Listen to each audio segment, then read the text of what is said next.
जय श्री राम, जय मां भारती। आज फ्रांस जल रहा है। फ्रांस क्यों जल रहा है? इसके मुख्य दो कारण हैं। हमें और पूरे भारत वर्ष के लोगों को समझने की जरूरत है कि फ्रांस जल रहा है तो एक नोटजीवी और दूसरा वोटजीवी लोगों के कारण। समय समय पे हमारे संगठन अखंड राष्ट्रीय हिंदू सेना के माध्यम से हम लोग 2018-17 से घुसपैठियों के लिए बार बार पूरे भारतवर्ष को सचेत कर रहे हैं कि सबसे बड़ी समस्या घुसपैठिया है। सिर्फ फ्रांस में 5 लाख रोहिंग्या तहस नहस मचा के रखे हैं, पूरा तांडव मचा के रखे हैं।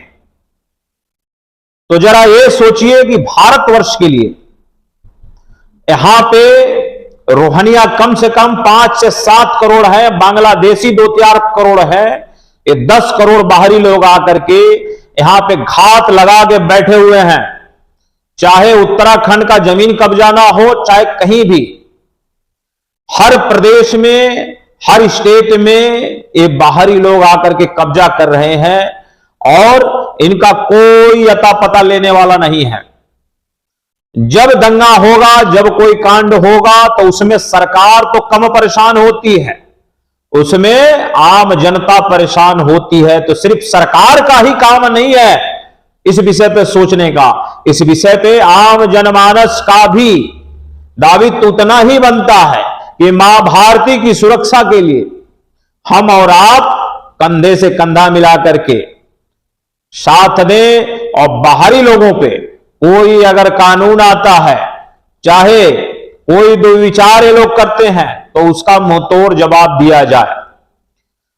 आज के जमाने में लोग कहते हैं कि बहुत प्रगति हो गई है। पढ़े लिखे लोग, राजनीति का कोई चाहे समाज का काम आता है तो बोलते हैं हमारा काम नहीं है, हमको ये काम है, वो काम है। दूसरे कामों में वो अपने धन अर्जित करने में लगे रहते हैं। लेकिन हमारी भारतीय संस्कृति धन से बड़ा, जान से बड़ा हमारी मातृभूमि को महत्व दिया जाता है, क्योंकि हम अपनी मां धरती को, मां भारती को अपनी जान, अपनी मां मानते हैं। और इस मां भारती के ऊपर बाहर के लोग आकर के रोहिंग्या और बांग्लादेशी तहस नहस कभी भी कर सकते हैं। आज फ्रांस जल रहा है, हमें और आपको चिंतन करने की जरूरत है कि 5 लाख बाहरी लोग अगर फ्रांस को जला सकते हैं, वहां पे ना बेरोजगारी है, ना वहां पे कोई तकलीफ है, ना कनेक्टिविटी का तकलीफ है। सब कुछ होते हुए भी आप लोग न्यूज में देखे होंगे कैसे कार चला करके शोरूमों को तोड़ा जा रहा है, कैसे सारे सिस्टम को ध्वस्त किया जा रहा है। तो हमारे यहां तो घुसपैठिए कम से कम 8-10 करोड़ होंगे। इनके लिए जब बात होती है तो सेकुलर के नाव पर जो संस्थाएं आ जाती हैं, जो पत्रकार आ जाते हैं, जो ह्यूमन राइट वाले आ जाते हैं, इनका मतलब ये होता है, इसका मतलब ये होता है क्योंकि ये नोटजीवी लोग हैं। इनको ये जब भी आ जाए पैरवी करने तो इतना पूरा भारतवर्ष समझ ले कि इनको नोट मिल गया है, क्योंकि ये नोटजीवी लोग हैं। और कुछ जो कथा कथित सेकुलर के नाव पे पार्टियां हल्ला मचाती हैं, वो वोटजीवी हैं। इनको मां भारती से कुछ लेना देना नहीं है कि मां भारती के सीने पे चढ़ करके ये रौंदले वालों के खिलाफ कुछ कहा जा सके। कल रात 9 बजे जो पूरे भारत सरकार को बदनाम करने का काम किया, उस कार्यकर्ता के लिए जो विदेशी फंडिंग पे काम कर रही थी चिस्ता सितवाड़ा, उसके लिए 9 बजे सुप्रीम कोर्ट खुल जाती है। मैं ये कहता हूं, हमारे यहां कन्हैया कुमार को जिस तरह मारा गया, कमलेश तिवारी को जिस तरह मारा गया, उसके लिए यहां कोर्ट कचहरी नहीं खुलती है।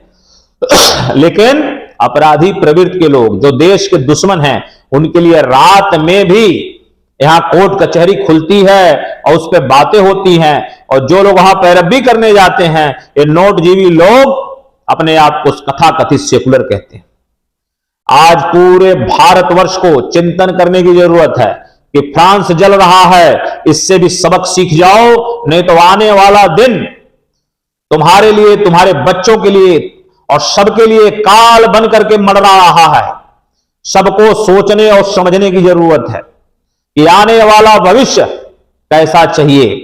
आज हम यूसीसी पे बात करते हैं तो इसमें बहुत सारे कथाकथित पत्रकार जो सेकुलर कहलाते हैं, बुद्धिजीवी कहलाते हैं, और पार्टियां अपने आप को इन्वॉल्व करके इसको देश विरोधी, समाज विरोधी बता रही हैं। ये वही लोग हैं जो नोटजीवी कहलाते हैं। ये हमें और आपको सोचने की जरूरत है कि भारतवर्ष, मां भारती कैसे चलेगी। इन नोटजीवी और ओटजीवियों के चक्कर में पूरे हम देश का, मां भारती का गौरव टूटने नहीं देंगे। हमें और आपको सोचना है और समझना है कि आने वाला कल हमारे नौजवान बच्चों के लिए कैसा रहेगा। जब तक हम और आप मां भारती के लिए, अपने देश के लिए, इस सरजमी के लिए ये नोटजीवी और ओटजीवियों से नहीं बचेंगे, तब तक देश का कल्याण नहीं होगा। हर एक को उठ खड़ा होना है और समझना है इस चीज को कि गलत हाथों में और गलत लोगों में देश नहीं जाना चाहिए। हमें और आपको इसका चिंतन करना है। मैं ज्यादा कुछ नहीं कहूंगा, लेकिन जिस तरह फ्रांस हमारे जैसा नहीं है, उसके यहां सारी सुविधाएं हैं, वहां कोई रोजगारी बेरोजगारी का लफड़ा नहीं है, लेकिन आज भी बाहरी लोग उस देश को चला रहे हैं। सरकार परेशान कम होती है, वहां की आम जनता परेशान हो रही है। ये हमें और आपको सबक लेने की जरूरत है।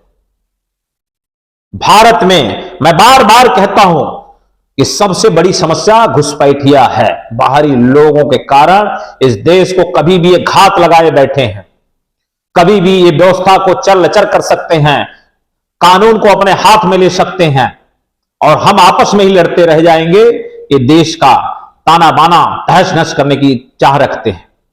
तो कृपया मेरे भारतीय भाई बहनों, सनातनियों, बंधुओं, इस पे जरा विचार करिए कि आने वाला कल कैसा होना चाहिए। ये फ्रांस का जलना अपने आप में आप सभी के लिए सबक है। जय हिंद, जय मां भारती, हर हर महादेव, हर हर महादेव, जय श्री राम।